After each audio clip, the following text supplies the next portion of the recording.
एक छोटे से गांव के पास एक घना और रहस्यमयी जंगल था। गांव वाले उस जंगल से बहुत डरते थे। उनका कहना था कि वहां एक भटकती आत्मा रहती है जो रात के समय जंगल में जाने वाले लोगों को अपने साथ ले जाती है। कई लोग वर्षों से लापता हो चुके थे, इसलिए सूर्यास्त के बाद कोई भी उस जंगल की तरफ जाने की हिम्मत नहीं करता था।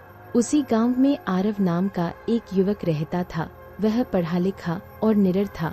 उसे भूत प्रेत की बातों पर बिल्कुल विश्वास नहीं था। जब भी गांव वाले जंगल की आत्मा की चर्चा करते, वह हंसकर उनकी बात टाल देता। एक दिन गांव के चौपाल में फिर वही चर्चा छिड़ी। आरव ने सबके सामने कहा, अगर सच में वहाँ कोई आत्मा है तो मैं आज रात जंगल में जाकर उसे ढूंढकर वापस आऊंगा। गांव के बुजुर्ग रामदास ने उसे रोकने की कोशिश की। उन्होंने कहा, बेटा, कई लोग इसी घमंड में गए थे लेकिन कभी लौटकर नहीं आए। उस जंगल में कुछ ऐसा है जिसे समझना आसान नहीं। लेकिन आरव नहीं माना। रात होते ही उसने अपना बैग उठाया, एक टॉर्च और कैमरा लिया और अकेला जंगल की ओर चल पड़ा। जंगल के अंदर कदम रखते ही उसे अजीब सी ठंड महसूस हुई। हवा चल रही थी लेकिन पैरों के बीच एक अजीब खामोशी फैली हुई थी। वह धीरे धीरे आगे बढ़ता गया। अचानक उसे लगा कि कोई उसके पीछे चल रहा है। जर्र जर्र सूखे पत्तों के टूटने की आवाज साफ सुनाई दे रही थी। आरव तुरंत पीछे मुड़ा लेकिन वहाँ कोई नहीं था। उसने खुद को समझाया कि शायद कोई जानवर होगा। कुछ देर बाद उसे दूर एक लड़की दिखाई दी। वह सफेद कपड़ों में जंगल के रास्ते पर खड़ी थी। उसके लंबे काले बाल उसके चेहरे को ढके हुए थे। आरव ने आवाज लगाई, सुनो, तुम कौन हो? लेकिन लड़की ने कोई जवाब नहीं दिया। वह धीरे धीरे जंगल के और अंदर चलने लगी। आरव उसके पीछे जाने लगा। कुछ दूर पहुंचते ही लड़की अचानक गायब हो गई। आरव हैरान रह गया। तभी चारों तरफ से किसी के रोने की आवाज आने लगी। मदद करो, मुझे बचाओ। आवाज हर दिशा से आ रही थी। उसका दिल तेजी से धड़कने लगा। आवाज का पीछा करते करते वह जंगल के बीचों बीच एक पुराने कुएं तक पहुंचा। कुआं बहुत पुराना और टूटा हुआ था। जब उसने कुएं के अंदर झांका तो उसे ऐसा लगा जैसे कोई नीचे अंधेरे में खड़ा उसे घूर रहा हो। अचानक कुएं से बर्फ जैसी ठंडी हवा निकली। उसकी टॉर्च झिलमिलाई और बंद हो गई। कुछ क्षण बाद जब टॉर्च दोबारा जली तो उसके सामने वही लड़की खड़ी थी। इस बार उसका चेहरा साफ दिखाई दे रहा था। उसकी त्वचा पीली थी, आंखें पूरी तरह काली थी। आरव का शरीर डर से कांप उठा। लड़की ने धीमी आवाज में कहा, मुझे यहाँ से आजाद करो। आरव ने हिम्मत जुटाकर पूछा, तुम कौन हो? लड़की की आंखों से आंसू बहने लगे। उसने बताया कि कई साल पहले कुछ डाकुओं ने उसे मारकर इसी जंगल में दफना दिया था। उसकी आत्मा तब से भटक रही है क्योंकि उसे कभी शांति नहीं मिली।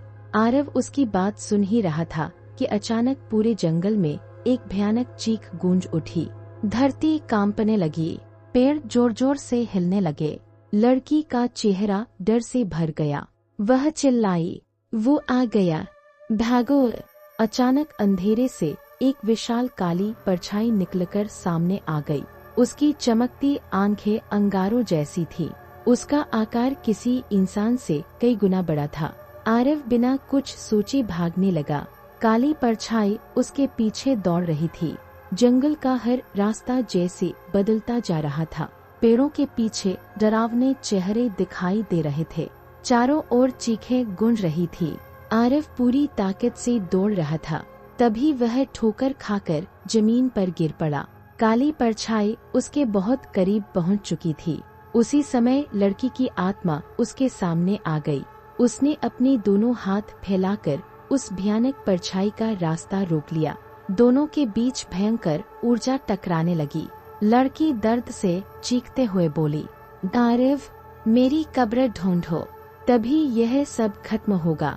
आरव तुरंत उठा और लड़की द्वारा बताए गए स्थान की ओर दौड़ा। कुछ दूर जाकर उसे जमीन पर एक निशान दिखाई दिया। उसने हाथों से मिट्टी हटानी शुरू की। काफी देर की मेहनत के बाद उसे एक पुराना कंकाल मिला। कंकाल के साथ एक चांदी का लॉकेट भी दबा हुआ था। आरव समझ गया कि यही लड़की के अवशेष हैं। उसने कंकाल को सम्मानपूर्वक बाहर निकाला और गांव ले जाकर अंतिम संस्कार किया। जैसे ही अंतिम संस्कार पूरा हुआ, पूरे जंगल में एक तेज सुनहरी रोशनी फैल गई। हवा शांत हो गई, पेड़ों की सरसराहट रुक गई। लड़की की आत्मा उसके सामने प्रकट हुई। इस बार उसका चेहरा शांत था। उसने मुस्कुराकर कहा, धन्यवाद, और धीरे धीरे रोशनी में विलीन हो गई। आरव को लगा कि सब कुछ खत्म हो चुका है। वह राहत की सांस लेते हुए गांव की ओर चल पड़ा।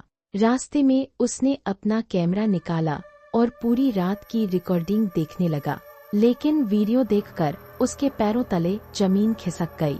पूरी रिकॉर्डिंग में वह जंगल में अकेला दिखाई दे रहा था। न वहाँ कोई लड़की थी, न कोई आत्मा, न कोई काली परछाई।